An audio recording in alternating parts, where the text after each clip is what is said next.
J'arrive 4 ans après, mais je vais vous faire la traîne du girls math. J'ai tout noté sur le téléphone, donc c'est parti.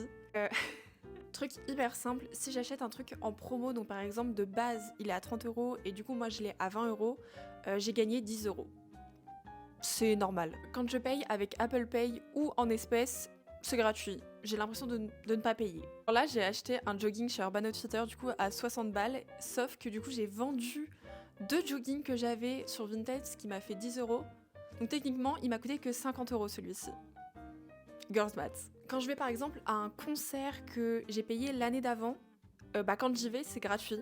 Vu que ça fait tellement longtemps que j'ai déboursé l'argent, c'est gratuit. Ah, par exemple, quand je vais me faire un tatouage, il faut donner un acompte. Donc, je donne l'acompte quelques semaines avant, et quand je vais au tatouage, je paye moins que le prix de base, vu que j'ai déjà donné un acompte. Mais du coup, ça me coûte moins cher. J'ai payé moins cher mon tatouage. Quand je vais dans un magasin et que par exemple, je sais pas, j'essaie 10 articles et il y en a que 6 qui me vont, ça veut dire que j'ai gagné l'argent des 4 que je vais pas prendre.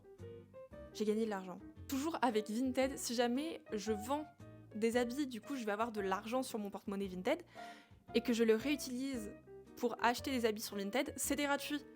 Vu que techniquement l'argent je l'ai jamais eu, il est resté sur Vinted, genre c'était pas de base de l'argent.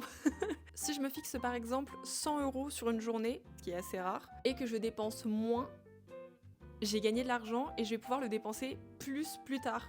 Par exemple, je me dis 100 € sur une journée, le lendemain c'était 10. Et bah du coup, l'argent que j'ai pas dépensé ce jour-là, je vais pouvoir le remettre sur le jour d'après.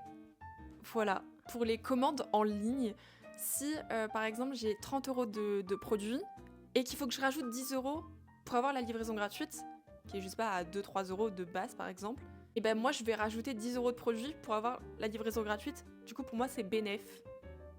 Voilà, c'est pas de l'argent perdu du coup. C'est à peu près tout. Je suis sûre que j'en ai oublié quelques-uns, mais c'est un peu la globalité.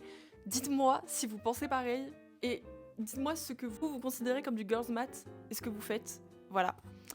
Très hâte de voir vos petits commentaires. Des bisous la team.